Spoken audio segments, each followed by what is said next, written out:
Memang persoalan kurban, saya jujur saja selama di Indonesia masih banyak salah pemahaman terhadap kurban. Dan saya pernah berkata, memang Islam kita di Indonesia Islam keturunan.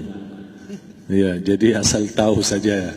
Ya, tapi dari segi belajaran, mohon maaf ya, kita terlalu jauh terhadap pemahaman. Yang saya maksud, kita melaksanakan sesuatu tapi kita sudah belajar, sudah tahu, bukan hanya asal saya dengar, saya lihat, saya bukan sebatas itu, tapi kita punya dasarnya. Dan ini kelemahan kita, di antaranya kurban. Saya pernah mendengar, bukan malah sering mendengar soal kurban dihitungkan berorang. Jadi keluarga suami istri sama 5 anak berarti jumlah 7, wajib sapi. Kalau kurang daripada itu, atau misal suami istri tidak mampu, boleh ini tahun kurban kambing atas nama suami, tahun depan atas nama istrinya. Ini hal keliru sebenarnya. Yang dihitungkan soal kurban beda sama akikah dan beda sama zakat fitrah. Zakat fitrah sama akikah terhitung berorang.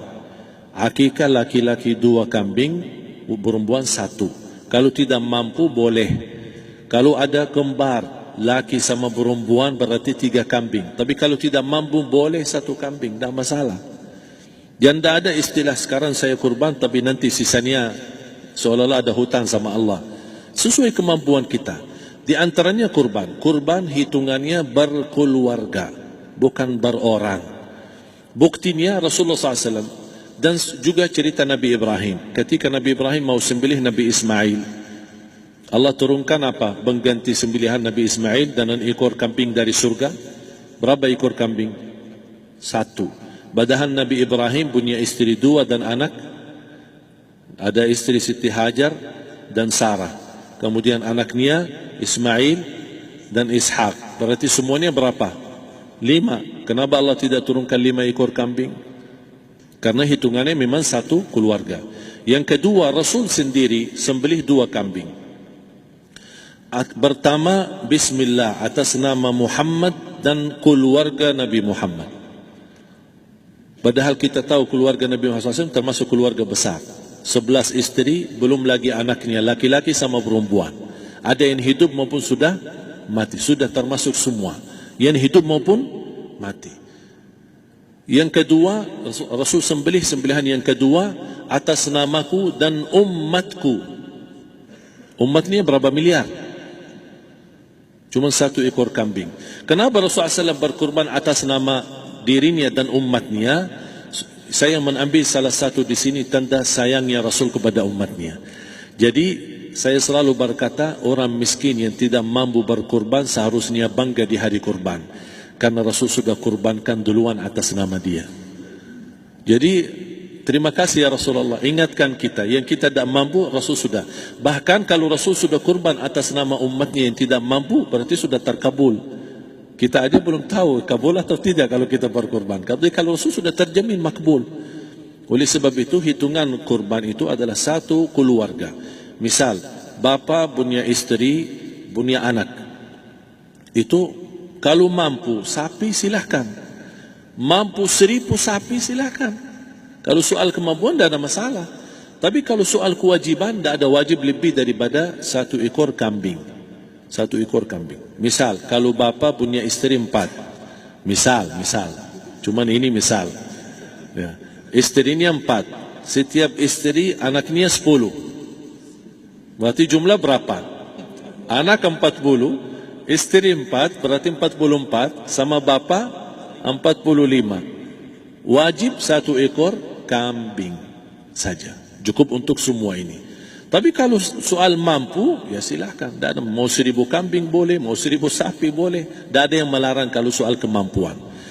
Dan kalau kita mau sembelih, Bismillah atas namaku dan keluarga. Tidak perlu bawa data-data nama keluarga.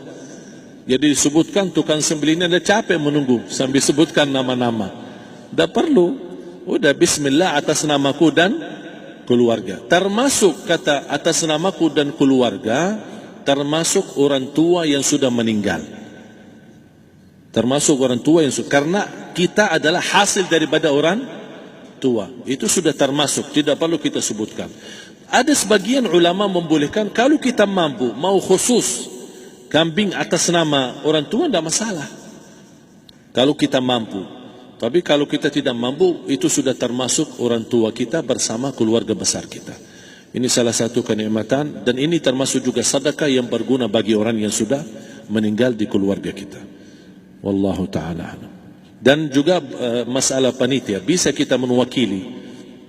Kalau kita tidak mengerti sembelihannya dan tidak mengerti cara bagiannya. Tapi ada satu sunnah yang termasuk kehilangan sunnah ini, adalah banyak yang tidak mau makan dari hasil kurban. Padahal itu sunnah Rasul.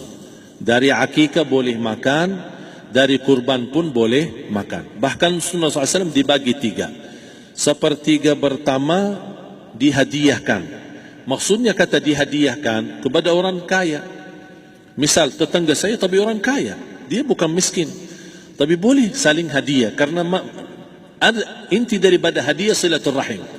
Ada keluarga kita termasuk mampu, tapi saya kasih, ini alhamdulillah saya sembelih sapi. Barangkali dia tidak mampu, cuma sembelih kambing. Udah, kita dapat daging kambing, dia dapat daging sapi. Tapi dengan niat hadiah, bukan sedekah. Karena dia bukan orang miskin yang menerima sedekah. Yang sepertiga yang kedua adalah sedekah. Sedekah itu termasuk orang miskin. Yang ketiga, kita makan sendiri. Bahkan Rasulullah SAW selepas Idul Adha, beda sama Idul Fitri. Sebelum Idul Fitri dia makan kurma, meyakinkan batalan puasa. Tapi kalau Idul Adha tidak makan dan minum sebelum salat, kenapa? Bukan berarti tidak boleh. Tapi Rasulullah SAW ingin pertama pembukaannya, buka sarapannya atau makan di pagi harinya selepas Idul Adha adalah dari hasil sembelihan kambing itu atau dari kurban. Jadi kita sebagian sedikit. Tapi kalau kita merasa alhamdulillah rezeki saya banyak di rumah, alhamdulillah banyak ada makanan, mau sedekahin semuanya, semua mau sedekahin, tidak masalah. Tapi yang saya maksud, kenapa tidak kita sekali-kali hidupkan sunnah Rasul? Jadi sebagian, walaupun ada sebagian sedikit lah, buat istilahnya sama sedikit porsi nasi atau apa, karena kita berhak sebagai kita kurbankan lillahi ta'ala, kita berhak menikmati kurban ini yang lillahi ta'ala supaya kita mendapatkan keberkahannya, bukan hanya orang lain. Terus yang kedua ada masalah pembayaran. Kalau kita wakili panitia, boleh kita pesan sama panitia, tolong sedikit dari kurban saya minta buat saya makan. Itu tidak masalah, kita boleh minta. Dan boleh kita wakili, tapi kita tolong ingatkan, tidak boleh pembayaran hasil sembelihan itu dari kulitnya. Ini menjadi salah satu persoalan di Indonesia. Banyak tukang sembelih datang, ketika kita tawarkan untuk sembelih ini, berapa Pak? Oh, tidak apa-apa, kasih aja kulitnya sama kepalanya. Jangan Anda setuju, jangan Anda terima. Oh maaf, saya tidak bisa. Bapak berapa ongkos sembelihannya? Kita harus sepakat dulu. Tidak, saya ikhlas, tidak apa-apa, seikhlasnya. Tapi yang penting, kepalanya sama kulitnya. Itu aja yang saya minta, yang lain tidak apa-apa. Tidak boleh. Tidak boleh. Kenapa? Karena ini kurban. Kata kurban berarti lillahi ta'ala, bukan untuk jual beli. Kalau kita sudah bayar dari bagian kurban, berarti bukan lillahi ta'ala. Harus kita jaga amalan itu. Tapi bagaimana cara jalan keluarnya? Kita harus sepakat, ijab kabul. Sepakat dulu, Pak, saya udah begini, saya kasih untuk sembelihan 50.000. Bapak setuju? Ya udah setuju. Selesai kan? Sudah sembelih, sudah potong, sudah semua. Lepas ini semua, kita kasih ongkos 50.000 ongkos sembelihannya. Habis itu, Pak, kulitnya sama kepala hadiah buat Bapak. Itu tidak apa-apa, tidak masalah. Tapi bukan untuk bayar sembelihan. Faham maksud saya? Harus dibedakan supaya jangan sampai amalan kita kurban, habis biaya, habis ini malah tidak diterima karena sudah kita bayar sebagian daripada kurban. Saya silahkan bayar apa yang kita sepakati, mau hadiahkan kepada dia karena kita tidak bisa guna. Buat apa yang kita mau gunain kulitnya, tidak bisa. Tapi mereka, buat mereka lebih berguna, oleh karena itu kita bisa hadiahkan untuk mereka. Bahkan kita bisa juga kasih daging untuk mereka bisa menikmati sebagai sedekah. Wallahu taala alam.